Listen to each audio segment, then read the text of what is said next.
people ask me if I'm prepared for podcasts, if I script or if I have an opening line and things like that. I don't, Nancy. I just switch on the microphone and see what happens. Do you do that? Yeah, I suppose just go straight into it. I suppose it's the same with writing an article. You're never 100% sure how you're going to start. You just go for it, I suppose. Yeah. I think for me, when I'm starting an article, that first sentence gives me the second and the third and sets the tone. And sometimes when I start that first sentence, I don't necessarily know what it is. It's not like it goes around in my head before I actually write it down. But once I start typing, it comes and that sets the tone for the whole article. Yeah, I know. I agree with that. It's interesting, isn't it? How, you go about you listening to artists and, writers and people and how, what their techniques are and how they prepare and their methodology, and it all is different, of course. I guess it depends what floats your boat. But now you've been a podcaster now for how many years? 3 years? I think maybe 2.5-ish. I don't think quite 3 yet, but yeah, definitely over 2 years. Okay, I should let you open the show then. Over to you. Okay. Well, hello and welcome to the WiSP Sports Desk with me, Nancy Gillen, and my co-host, Chris. How are you, Chris? I'm doing good. I didn't have to recover like you did. You had a bit of a setback in your recovery from the marathon. You told me you got a nasty little cold there. Do you think that was just being run down? Oh, that sounds awful, doesn't it, that you run down after a marathon? There was no pun intended there, Nancy. Yeah, I think probably my body was knackered. And then there's also just a bad cold going around at the moment. Like everyone seems to have this cold. So I think my immune system was probably quite low from running the marathon, and then just having this like illness going around obviously just picked it up straight away. But definitely getting to the end of it now. And I mean, I was going to spend the last week chilling out and just recovering anyway. So it was probably quite a good time to be ill. Yeah, just to relax, give your body a complete chance to rest. It's really important, the recovery. As I keep being told, if I have a day off between biking or working out or something, if I have 2 days off, I have a friend who reminds me that recovery is just as important. I have to remind myself of that because otherwise I'll guilt trip myself and not allow myself more than 1 day off a week. But today, in terms of news, we've got a usual selection of news from around the world. And we've also got an interview with Naya, the US Rugby Sevens Olympian, because she was part of the PR7s, which is a brand new competition, Nancy. And I know it hasn't got to the UK yet, but it's a really good competition in terms of equality for men and women. Both the men's teams and the women's teams are paid equally. It took place last weekend in Memphis, Tennessee, and Naya was captaining one of the teams. There are 4 women's teams, and she was captain of the team called the Headliners, who made it through to the final, but they got beaten by, wait for this, it's a wonderful name for a team, the Loonies. Unfortunately, they got pipped by a really, really strong team at the end there. But the point of it was to increase the popularity for women's rugby, get to a broader audience. And it was also on Fox Sports TV as well, which is a bit of a coup for them to start a brand new competition like that. So shall we hear from Naya first about that? And then we'll get to the news, of which there's plenty this week, as usual. But I talked to Naya yesterday because we had recorded the Leo's Den, the podcast she does with Ilona Meyer. They are on a new season of that. Their episode 2 of season 2 will be out this Friday. So I talked to Naya yesterday about the PR7s. It didn't end up quite the way you wanted it to, captaining the Headliners. I love the names of these teams. It was the Loonies team that beat. But, it was a brand new event, new atmosphere, trying to build a new crowd, new following for this. What was your takeaway from it after the weekend? I think the thing that I took away from it was the opportunities that it created for a lot of players who maybe don't get a lot of chances to be on that type of platform, to play with those caliber of athletes, and to get paid for playing. So I think that was the most important thing for me, and why I wanted to be a part of this was because PR7s is making history by creating opportunities for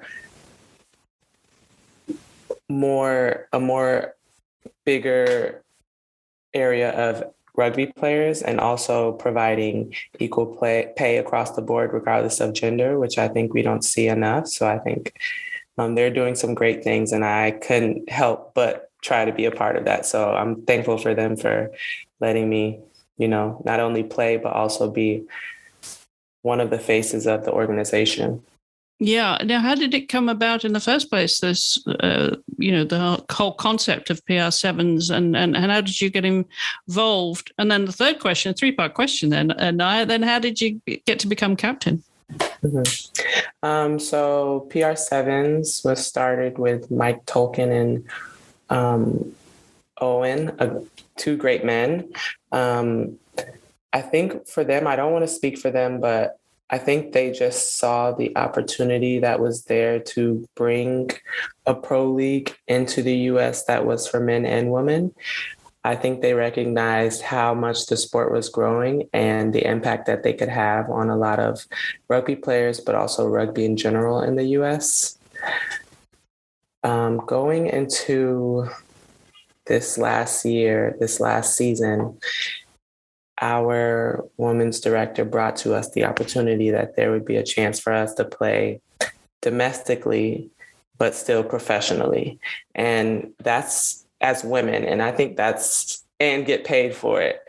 So I think that's been something that we've been looking to see in the US for a long time. So for it to finally be there for me, I was like, heck yeah, I'm going to do that. Like, why wouldn't I do that? So that's kind of how I got into it, just being offered the opportunity, accepting it, and kind of going from there. Being one of the top players in the US on the national team, I think that was very attractive to them in terms of who they wanted their brand ambassadors to be. Also, with spreading awareness of rugby in the US being one of my passions, I think that was something that they recognized and thought would be beneficial and impactful for their organization and being able to reach certain audiences. So saying that, they asked me to be a brand ambassador. And again, I'm never turning down opportunities to be a part of something that relates to my passion. So I took on that role along with a lot of other great athletes and rugby players, male and female. And from there, funny story, I didn't know I was going to be the captain until it was Instagram headliners, Naya Stafford, captain. And I'm like, holy cow, I didn't even get a choice, but them knowing me, they probably she's going to say yes anyway. And I definitely would have. So that was a nice little present for the day. Again, another great opportunity for me to do something that can impact people in a positive manner. And how many teams were there in total that played at that weekend? And how were they selected? The whole format, it's very, spectator friendly, of course, because sevens happen so quickly, doesn't it? But when you're creating a new concept to a sport, it's challenging. You don't know if it's going to work, and you've got to fund it as well. And you said you were all paid. So do you know how those wheels turned, Naya, and how it evolved to the point that it sustained itself and it got TV coverage as well, which was great, and what the future looks like? Yes. So there were 10 teams. There were 6 men's teams and 4 women's teams. And in terms of deciding how the teams were picked, they selected some players from the national team that wanted to play. They looked into a lot of the great club teams that wanted to play. They had tryouts in different areas around the US to see what missing talent they weren't aware of to be able to put these teams together. I know an important thing for them was to make sure that the teams were as evenly spreaded as they possibly could, to make sure that they were putting on some good rugby and not just having blowouts every game. So I think that was really nice to see. I thought after playing that it was spread pretty nice. Mm-hmm. The future of PR7s just from that one event and them being able to fund it in a way where they could show us they valued us not only by paying us, but making sure we were kitted, making sure we were taken care of, putting us on a platform to be seen around the world where people didn't have to pay for it, which was nice. And like one thing that I think is really important in terms of how much rugby can grow in the US is offering the opportunity for people to watch it for free. So them being able to fund it to be on Fox Sports 2 and Facebook Live, like that was just fantastic. So with all those things, you see how invested they are in growing the sport and creating multiple opportunities in the US internationally and domestic. So the future looks very bright. I know they want to look into having a full out season next year, to where this one was just a trial with COVID and everything, and seeing like, is it going to be worth it? Are people interested? Will we be able to fund this on a long-term situation? And just from the experience, I would hope that you get check boxes near all of those questions and that they can put on a full season next year that hopefully I can be a part of again, along with a lot of other people. Well, I'm just curious about you playing together as a team, because obviously when you're on the national squad, you're training together all the time. But when you get together for a completely different tournament like this, it's like going back to the club, but without being able to train together. How much time did you have together before you actually took part in the tournament? So we had a week together. We had about 3 training sessions. And to see how well we still played, like if they do it next year and probably add on a lot more time for the teams to play together, the rugby's only going to get better. Yeah. What was your debrief like after the finals against the Loonies? Just to take into consideration like all the great things we had done so far, even in that game, like there were some great instances and moments in that game outside of the full result. So I think it was just making sure you're aware, like, yes, we could have did some things better. Like, what lessons are you learning from this? But also like, holy cow, we were just a part of history and we had a great time doing it. So just looking at being aware of the negatives, but also really looking at those positives and enjoying those moments. Yeah, they threaded the needle, didn't they, a little bit? But how many team national squad players were on the 4 teams, across the 4 teams, Naya? I want to say, let's see, 3, 4, 5, 6, 7, maybe like 12 of the girls. So maybe even a little more. Mm-hmm. So it was pretty, and it was maybe like 3 on each team. Yeah. Sounds about right, yeah. How did they come up with the names? I'm curious as to where the Loonies got their name from or why. I have no clue, because on the men's side, one of the team's name is Team. And I'm like, who came up with that? Like, that must have been the last team that they had to make a name for. And they're just like, we're sick. Like, we've been on the call too long. Let's just give them Team. Like, how did they come up with that? And then even after you name them Team, how do you decide, like, yeah, they should wear brown and gray? Like, I was just so confused. But I have no inside information on how they came up with the names. But I was really happy with the team that I ended up with. Yeah, well, you obviously had a lot of fun out there. So what's next then? When will you have another tournament? So right now, we have a couple of days off, obviously, to recover from that day of playing. But we'll be back as a full residency group on Thursday. So that's super exciting. And then we'll just start training and getting ready for our first tournament that should be in Dubai at the end of November and going into December. So that's the first place we're getting ready for right now. Super. All right. Well, that's a venue you've been to before in Dubai. Yes. Know your way around there. Yeah. South Africa too. You didn't you last year? The last time you toured before the Olympics, that was Dubai over the winter, wasn't it? Dubai and then South Africa. Yes. Yeah. But this time we'll be doing back-to-back in Dubai. Okay. Yeah. All right. Well, that's to look forward to. Well, Naya, as always, great to catch up with you. And of course, you've got the Leo's Den podcast out there again now, season 2, and some great topics. This week, you're going to be talking mental health, I believe. That's coming up later this week. Yes. So if you're listening to this, obviously make sure you're following WiSP Sports. They are a fantastic platform, not only for the world, but for women, specifically in sports. And make sure you go set your alerts for the Leo's Den so that you can be ready to go when those episodes pop out every other Friday. That's right. That's with Ilona Meyer and on the Leo's Den podcast. Always great to catch up and come back anytime. And well, we catch up every 2 weeks anyway to do the. Yeah, we hang out a lot now. We do. That's awesome. All right, Naya. Thanks again. And I'm glad you had a good time with the PR7s. Thank you so much. Well, I have to wonder, Nancy, listening to this and, introducing new tournaments and to a sport, especially an Olympic sport, how global that will become. As I said earlier, it hasn't reached you in the UK yet, has it?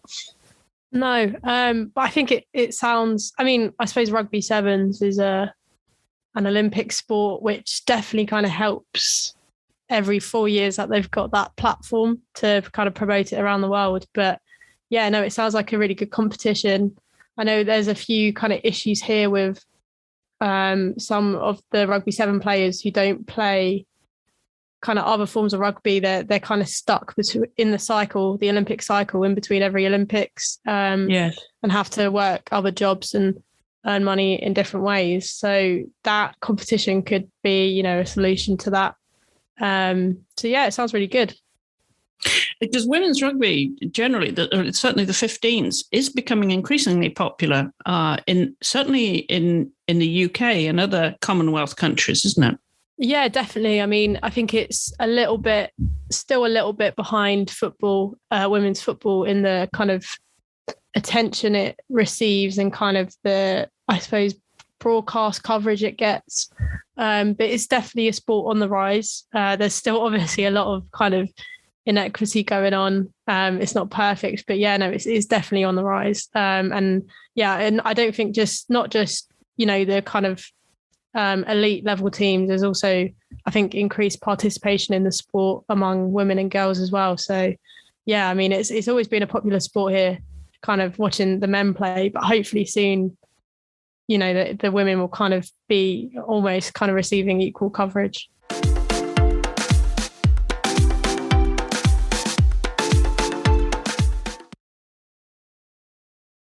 That point you made just now about women's rugby and the increase in popularity leads us very nicely to our first story this week, doesn't it? Because there's been a survey by Sky Sports in the UK on how women's sports has actually been increased in terms of the interest to the sport. Was that just around the Olympics, Nancy? What's the background to that? Yeah, so I don't think it is just the Olympics. It's also, I think, other factors like the 100, how successful that was broadcast on TV. The cricket. The women's cricket in the UK. Cricket competition, yeah. The Women's Super League, which is the football league here as well, that's been broadcast on BBC and Sky Sports. But I think it as well, I don't know how, so this, is the public, this study looked at the public interest in women's sport during the pandemic. So obviously it's not just these kind of recent events that we've had. I mean, there's also kind of a factor of people being at home, not really with that much to do because everything's kind of shut down, and there's sport on TV. Like sport kind of was one of the first things to come back and was just held in very strict conditions. So it gave people the opportunity to start maybe watching sports that they hadn't watched before, or start watching women's sport. So yeah, they found that there's actually been a significant rise in the number of men watching and engaging with women's sport during the pandemic. So nearly a quarter of men, 24%, said they now follow more women's sports than they did 18 months ago, which is, basically when just before the pandemic began. And then they also 68% said that they follow more women's sport said that their enjoyment of the broadcast coverage fueled their interest. So again, it could be the factor that they've been at home and watching on TV, but then it does show the importance of kind of this high quality coverage that women's sport is now getting. Say, for instance, the Football League over here, with it being on Sky Sports, there's now kind of proper analysis. There's pundits. There's like touch screens that the pundits use to kind of explain their points, which is kind of so much more kind of sophisticated than the coverage we had before. So then that has obviously had an impact as well. Really positive findings, because obviously there was a massive concerns that the pandemic was going to have a negative impact on women's sport and the kind of momentum it had been gaining. But it seems like, if anything, maybe it's actually had the opposite effect and maybe been of benefit. Yeah, they say if you build it, they will come. And it seems to be that way, doesn't it? With women's sports, with that kind of response that is actual, because you can only speculate, can't you? And try and get a sense of what the interest is until you actually measure it. Yeah, I mean, it's kind of, it's always been hard to know how many people are actually interested in women's sport, because it's always been so inaccessible. It hasn't been on TV. It's been hard to find in newspapers. It's hard to kind of find out the stories of female athletes. But now it's being put literally in front of people, like really, really hard to ignore.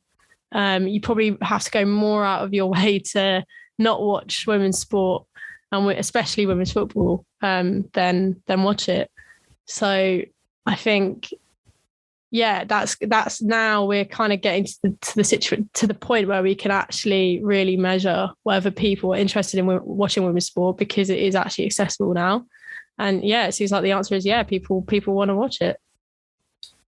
Speaking of women's football, it's been another incredible week in the sport with the demonstrations or the protests, not a demonstration, a protest in solidarity at the start and at the 6th minute over here of the NWSL. But I noticed that in the UK, they were standing in solidarity at the start of the game, weren't they? After all the abuse allegations that were reported in the last couple of weeks. It's been a really incredible week for women's football, isn't it, in that respect, globally?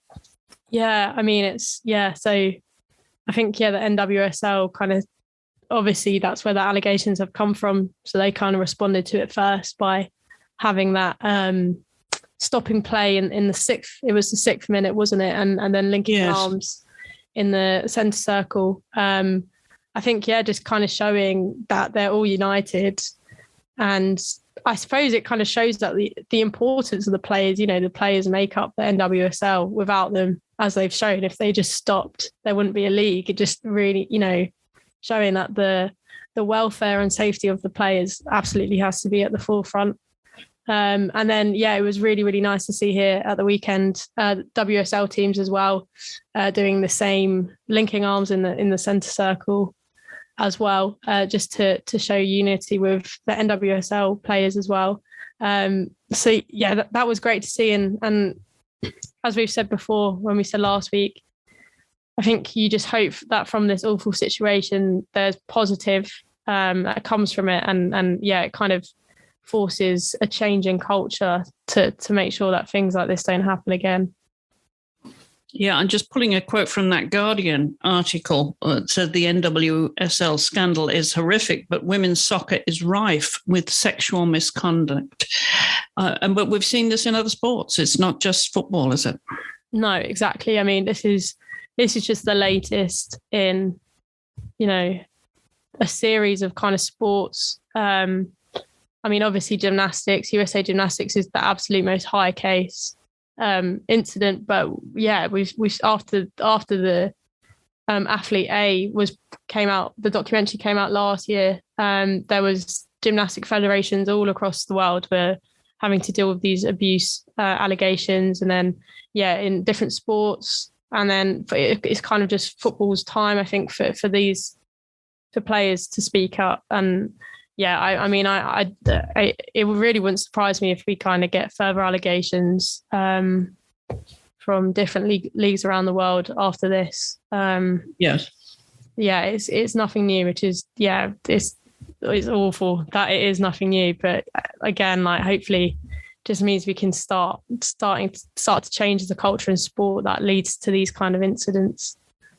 Yeah, so there's a lot of investigations going on over now as a result of this, not least of all with the NWSL. And Carly Lloyd said, that she hopes and wishes that this is a huge reset of the league and just to start doing things right from the top down. That's something she said at one of her retirement games, Gotham, last week in Philadelphia. That was quite momentous. She got a whole, not just a bucket, a very, very big bucket of ice thrown on her after the game. Did you see that on social media? Yeah, I did. It looked quite funny.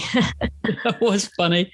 An emotional time for her. She had her family there, and she was given some flowers. She was given some flowers by Andy Sullivan, who's on the Washington Spirit team, who had actually fouled her and got a yellow card earlier in the game. But then she handed her flowers as part of her speech at the end there, which was understandably muted because, of course, this is an undercurrent. This abuse, the abuse allegations, the investigations, what's going on in the NWSL now.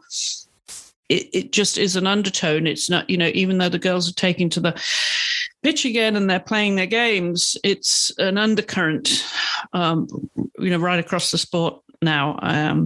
That's not something that's going to go away anytime soon. Hopefully there will be some major reforms, and there are actually some structures being put in place, but they have to be enacted. They have to be maintained. We can't be on a cycle of this, Nancy, can we? We've got to break the cycle.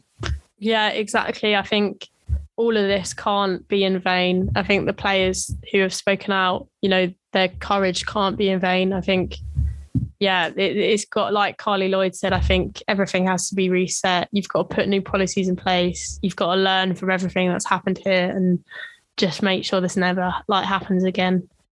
Yeah, absolutely. Well, just before we came on air, a new story did drop into our inboxes here, and that was about female athletes subjected to degrading comments. There's been a body shaming, and that's been a University of Toronto study that's just been released. Now, we could say we didn't need a study to know that that's happening, not least of all in gymnastics. So tell us a little bit more about that, Nancy.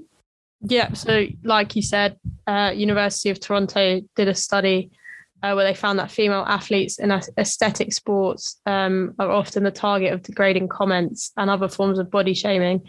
And this is equal to emotional abuse and can cause long-lasting harm.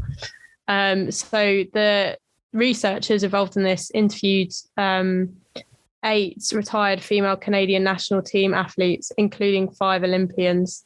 And all the athletes reported experiencing body-related emotional abuse, which is quite shocking. That I think all of the athletes involved were in some way, had this abuse directed at them. It goes on to kind of detail some of the abuse. So one athlete said that the coach put so much pressure on her weight that she wasn't even coaching her in training. She was just commenting on the size of her legs. While another talked about how her coach put her on ridiculous diets, so she could only eat watermelon on Saturdays and Sundays. And it goes on to say, in response to this body shaming, the athletes developed an obsession with food and weight, leading to eating disorders, poorer performance, and decreased enjoyment in sport. So obviously counterproductive to what the coaches probably thought they were trying to achieve. So again, kind of what we were saying before, is not necessarily anything new. I think a lot of the stuff that came out with gymnastics last year kind of also centered around this emotional abuse around body image. Yeah, it's something that just has to change, isn't it? It is. Abuse has so many forms, and I think this body shaming is just awful for it. It really is awful. It's such an assault on a woman's body, and for a young girl coming into the sport, because of course they come in at a very tender age into gymnastics, particularly, don't they? That's it is defining. It really is, and I think it does linger for a long time. I mean, I know I was abused and shouted at and shamed when I was a teenager and into my early 20s in the sport by coaches, trainers who had a very different attitude then, but I wouldn't say very different because it still happens today to a certain extent. But we have the benefit of education and empowering women. We just have to be strong enough to stand up, I think. But were you abused? I mean, verbally abused even in sport? Nancy, what was it like for you being of a different generation to me? But what do you remember of your childhood involvement in sport and with coaches, trainers? I think it was largely very positive, actually. I think potentially, because of the generation that I was playing sport, but also probably the level that I was playing. Like, I never really played any sport at like a really elite level. I'd say probably majority of kind of PE teachers or coaches I had, I think the majority of experience I had was positive. Even as kind of like a woman, a girl playing like a traditionally male sport, I mean, the majority of coaches were actually really encouraging. Same at university as well. The university coaches were great. So I feel, I mean, obviously very lucky that I haven't really experienced anything bad, but I think that could be to do with the kind of seriousness of the level at which I was playing. It wasn't necessarily very serious. It wasn't kind of elite level. So I don't think there was kind of the environment for that kind of abuse to take hold. Well, that's good to hear. Different kind of pressure. Well, speaking of pressure, we're going to move on to tennis, and one of our favourite tennis players, Emma Raducanu, who was taking part in the Indian Wells Masters last week, got knocked out very early. But, I think there'd be expectations on her at the tournament, but not so much in the UK. You were saying earlier to me before we came on air that there's a lower expectation. I mean, not to say that that was a one-off, her winning the US Open, because I'm sure she'll win more. I have every confidence in that. But you can't expect to maintain that kind of form when you're so young, still at 18. Yeah, I think there was, at least among people that kind of maybe follow tennis more regularly, as opposed to those who kind of just tuned in for the last stages of the US Open, though, I think those people might not have even realised that Raducanu was competing at Indian Wells. But I think there was this kind of idea that obviously, her achievement at the US Open was so incredible, so unprecedented and historic that it would, that you still, even though she's won a Grand Slam, and it was kind of, only the second Grand Slam she'd competed at, and only kind of like third WTA tournament or something like that, it was still very unlikely for her to kind of have a good run at Indian Wells, just because, like you said, she is so young, and it was such a kind of almost impossible achievement. So I do think that, there's people were very keen to watch her play and very keen to see her do well. But I don't think there was necessarily much disappointment that she lost, because I think there was this understanding that, she's still got so much to do. I think when you look at the match, she lost to Alexandra Sasnovich, who's the world number 100. So when you look at that on paper, I think Raducanu's 15th in the world now, isn't she? That seems like almost, an underdog winning, but it's only because what she did at the US Open that she had such a meteoric rise up the rankings, because before the US Open she was kind of outside the top 100. So it's not, there's absolutely no shame in her losing. And I think afterwards she did say herself, like she's just got to enjoy every moment as it comes. She knows she's not going to win everything, and that she actually said she'd almost be thankful for losing. I think maybe because it's kind of just going to be a lesson for her in the future. And to take the target off her back, too, I would imagine, for a while. Yeah, I think so. I think, there's probably a lot of pressure, and almost losing would probably kill that pressure, I suppose. I think for the rest of the year now, I know she's got quite a packed schedule, and she still potentially could actually qualify for the WTA finals. So I think, she's still got a lot to play, but I think almost that loss is now means she can almost play the rest of her tournaments without pressure, which is a really good thing for her to be able to do, seeing as she's so young and at a very early stage of her career. And let's not forget, she had a change of coach after a Grand Slam, winning a Grand Slam tournament, to going to Indian Wells for the Masters. So, that's a big shift in a very short time. Yeah, the coach situation is quite interesting because she actually parted ways with her coach after Wimbledon.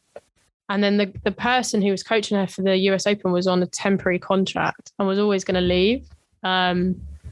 So she is now again coachless. So that's kind of, I know she's got another temporary coaching now, but that is kind of coach is changing very short time. She doesn't really have like that established coach that she can look to. So again, I think up and now until Christmas, I think she's going to use the time to obviously get match experience and then get a new coach in, and then hopefully develop some kind of pattern. So when the Grand Slam calendar starts again in January, she's kind of ready to go. Yes, I would imagine that's important. I mean, she's got to get a new coach truly embedded before she goes to a Grand Slam again, I would have thought. So even if she doesn't make it to the WTA final, at least she'll have time to prepare for 2021. We'll be here before we know it. We start thinking about the Australian Open, of course, and meanwhile, we've got the Winter Olympics. There's a lot of crossover sports there. Yeah, look, a lot to come this winter, Nancy. We're actually going to preview the World Cup skiing season too. We're going to get Peggy Shin back on the show to preview that. I think next week she's going to come on because Solden starts in Austria, the first World Cup race of the season. That happens at the end of this month. So, yeah. How did I make that switch to skiing so quickly? Not sure. From Indian Wells, from the desert to the mountains. Already skiing season. Yeah, from the desert to the mountains pretty quickly, that was. All right, we're going to go back to your sport of choice right now, to football, and the very famous Ballon d'Or award. That's the nominees are out for that, aren't they? And are there any surprises in that for you, Nancy? A few surprises. So I think, if anything, maybe it's more the emissions. So there's a player called Caroline Graham Hansen, who plays for Barcelona, who has been. Any Barcelona player, they've won the Champions League. They won the league just by thrashing every single team. And also they won the domestic cup, like the FA Cup here, the Copa de Reina. And it just shows how good they are, because they played Arsenal, who have been amazing in their league. Barcelona played them last week and thrashed them 4-1. So they're just... I wasn't going to mention that. Well, they are. He's the pain for you. At least you got one goal. Yeah, exactly. We scored one goal, which is better than Chelsea in the Champions League final last year. It's but they're just such a good team, and Graham Hansen has been like one of their best players. So she wasn't included, which I was quite shocked by. I think I can understand why, but there is quite.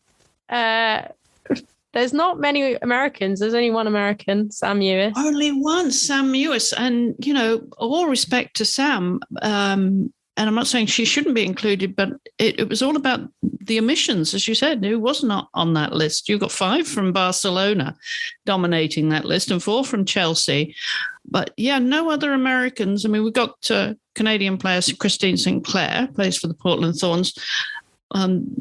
that's great. She deserves to be on there, I think. But yeah, surprising. I would have expected some other Americans on there, wouldn't you? Yeah, I mean, I think, it's quite tricky. I think they've taken the Olympics into for me, that it looks like they've taken the Olympics into consideration quite a lot here. I think by the amount of Canadians on the list, Jessie Fleming, for instance, hardly plays for Chelsea. Not saying she's a bad player, just Chelsea is such a strong team. She can't get in the team. She had a great Olympics though, so I think her inclusion is because of the Olympics. Yeah, that makes sense. Sorry, I should have said there were 5 on the list from Chelsea, not 4. Yeah, are there 5? Yeah, 5. 5. Yeah, so I think the Olympics have had maybe a part to play in the omission of a few American players. But yeah, it's incredibly it's European and Canadian, really, isn't it? That's kind of the list. Yes. Yeah. And you've got somebody on there from Arsenal. Yeah. Vivian's on there. Yeah. Arsenal. Yeah, Miedema. She deservingly has to be. Yeah. Yes. Yeah. Extraordinary. I'm excited about watching her alongside Tobin Heath, who's had a start now with Arsenal. Yeah. So Arsenal beat Everton 3-0 at the weekend. And that was nice. So yeah, it was. They're doing really well this season, so it's great. So, yes, and may I just give a shout out to Tobin, because she has been setting up those goals very nicely. I mean, she's really been serving some nice balls for your forwards there. Yeah, she has been a really good addition to the team. An amazing player. No one's quite sure how long she's going to be there for, but hopefully it's a relatively long time. Yeah, I have to wonder if it is just for the season. And then she'll be back. And we've got some internationals next month. We've got 2 matches against South Korea. So I don't know if she'll be back for those. Yeah, I mean, I think there's also a lot of the England. We've got an international break at the end of this month. So I think if all the other players are leaving, she'll be able to go to the US. But I'm not sure if they coincide. To see. But then you've got a World Cup qualifier starting, haven't you? Yeah, well, we had a couple last month. I think it was against Macedonia and Luxembourg. They're very kind of comfortable wins. But yeah, we've got Northern Ireland at the end of this month, which should be a really good game. You know, what I was very excited about when I saw how Ireland beat the Matildas, that I think I shared my excitement with you. That was wow. Yeah. I mean, expect that. Yeah, I wasn't expecting that either. I mean, Ireland do have some great players. I think Katie McCabe, who plays for Arsenal, but she is just she's been one of the best players in the Women's Super League so far this season. So they do have some good players, but yeah, I wasn't really expecting them to beat Australia, because Australia are a very talented team. But just shows, I think it's showing women's international football is becoming more competitive, which is obviously more, so much more exciting for everyone to watch. Yeah, it certainly is. Well, we're going to stay with football now, and this is a name that probably wouldn't slip off everybody's tongue, Katerina Monsell, but she's making history. Yeah, so she's actually made history already. I couldn't find an article that had said she'd made history, but she became the first woman to referee an England men's international match at the weekend on Saturday. So England played Andorra and she officiated. It was an all-female officiating team, actually. So she had Mariana Strzelecka and Svetlana Grushko as her assistant referees. Well done. I was waiting for you to do that. And then Stephanie Frappart, who is quite an established female referee in men's football already. She was the VAR. I think it was a really, obviously kind of, it's one of those moments that you don't want to, you don't want there to be loads of attention around it, because you don't want it to be this kind of unusual thing that a woman is refereeing a men's match. But at the same time, I do think it needed to be acknowledged that it was quite a historic moment. And it seems like she got a good reception as well. I don't think there didn't seem to be many controversial decisions, which is always good. So hopefully we'll see much more of that in the future. Yeah, no, good for her. I did see that she refereed 4 women's World Cups. So she's got a tremendous amount of experience there. So good for her. Making history. We love to see that, don't we? We're going to go back to your new hobby now, marathon running, for a result. And it's a story that you wrote for GiveMeSport.com. Yeah, I mean, this story just puts my own achievements into just overshadows them completely. So Shalane Flanagan, who you did used to be a professional runner, so she competed at she got a silver medal in the 10,000 meters at Beijing 2008 Olympics. She also had a bronze medal from the World Cross Country Championships in 2011. And she also won the 2017 New York City Marathon. So obviously very established in marathon running. But she's attempting to run all 6 marathon majors in a 6-week period. So she's already done Berlin, London. And then at the weekend, she did Chicago and Boston, which were consecutive days. So she did the Chicago Marathon in 2 hours, 46 minutes, 39 seconds, flew to Boston and somehow managed to run it Boston Marathon faster. So she completed that in 2 hours, 40 minutes and 34 seconds, which is just crazy. So extraordinary. Yeah. She's got 2 more to do. So she's doing the Tokyo Marathon as a virtual event in Oregon later this month. And then she's got the New York City Marathon on November 7th. And also, I think as well, it's worth shouting out to Tatiana McFadden, who also did the Chicago and Boston Marathon back-to-back, so the wheelchair races. And she won the Chicago Marathon and then placed second in Boston. It's just incredible. I can't most people do a marathon and they're just knackered, and you can't just doing it again the next day is unbelievable. And to get it in such a good time for Flanagan and then McFadden to finish on the podium twice, it's unbelievable. Yeah, in awe. That's superhuman. Yeah, superhuman, isn't it? It really is. Yeah.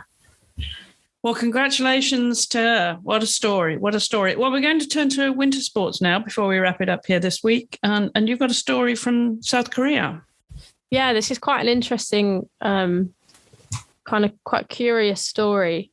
So the double Olympic short track gold medalist, Shim Suk-hee, she's been dropped from the South Korean national team because kind of these text messages that she sent to a coach during the Pyeongchang 2018 Winter Olympics have emerged. And they suggest possible race fixing. So the texts have been described as controversial and expletive laden. And Shim texted her coach saying that she would make her teammate Choi Min-young, the female Stephen Bradbury, which is a reference to the Australian skater who won the Olympic 1,000 meters gold at Salt Lake City 2002 after all his opponents crashed. It's quite a famous moment in Olympic history. And then in the subsequent race, Shim crashed into her teammate Choi. So now it's led to questions whether that was a deliberate crash. But she has denied the suggestions and claimed in a statement that the crash was unfortunate. But the Korean Skating Union are now investigating the claims anyway. What adds another dimension to this story is that we definitely discussed this story last year, but Shim Suk-hee was a victim of sexual and physical abuse by a different coach, not the one she was texting. Right.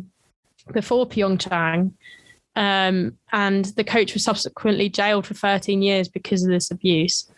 So Shim has said that the behaviour from the texts that have emerged was caused by the ruthless assault carried out by Cho, her coach, in the build-up to Pyeongchang in 2018. And she said she was extremely unstable because of the abuse directed towards her, and has apologised for the text messages. So it's quite a complex story, and just, I suppose, overall quite sad, because obviously you've got that underlying abuse and assault that is going on, which is obviously left to this kind of behaviour which Shim is now subsequently apologising for. And she showed symptoms of concussion after getting beat up by that coach too. Yeah, which I think... I mean, it was all kinds of physical and mental abuse. Yeah. So, yeah, whether that's kind of the explanation. I mean, she said it's the explanation for the behaviour. So, yeah, it's I'm not sure what's going to happen to her. I'm presuming she will be hoping she'll be reinstated into the team if found innocent for the Beijing Winter Olympics. So we'll just have to see what happens there. Yeah, that it's scary, isn't it, when you think how many stories are coming out, that have happened historically now that women have the courage to speak up. I mean, I know this has been going on for a while, but I think there's a lot of historical stories that cases that are coming to the front, not stories, but stories about the cases that are now seeing the light of day. Yeah, definitely. And there will be more across sports generally. Yeah.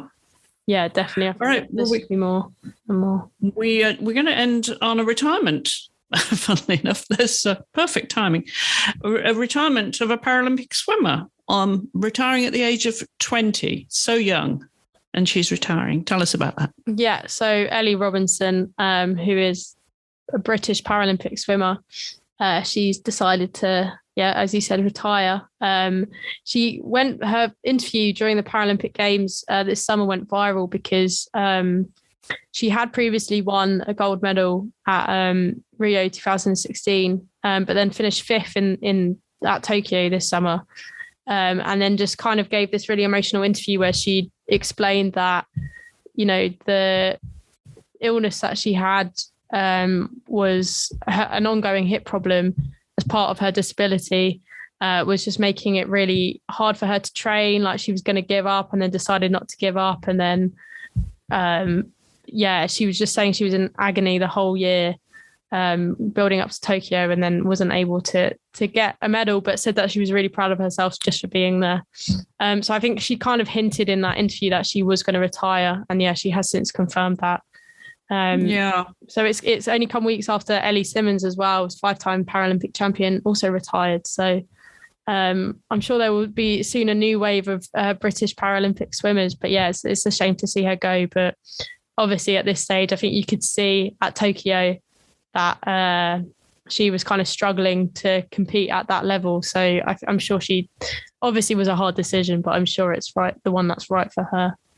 Yeah, hopefully she can enjoy some swimming without the pressure of competition now, because that's therapeutic in itself, isn't it, for so many people to get in the water. But good luck to her. Good luck to both of them. Who knows what they may do in their second career, starting so young at the age of 20. I wish I was starting my second career now, or it would be my third career, Nancy. So you're going to take us out of the show. Yeah, well, so I'll just say our social media accounts as well. Just I'm trying to remember what you do. I haven't quite got it right yet. You can say whatever you like now. I mean, you're a seasoned veteran podcaster. You can say whatever you like, Nancy, as long as I don't have to bleep you out. Well, I'll say that's it for today's show, but we'll be back next week with even more stories. And in the meantime, I'm on at Nancy_Gillen on Twitter, and on Instagram at NancyGillen_sport. And then all the stories I write are at Give Me Sport Women on Twitter. So if you want to keep up to date with women's sport, you can find anything I write there, or at WiSP Sports, of course. Thank you all for listening, and we'll see you next week.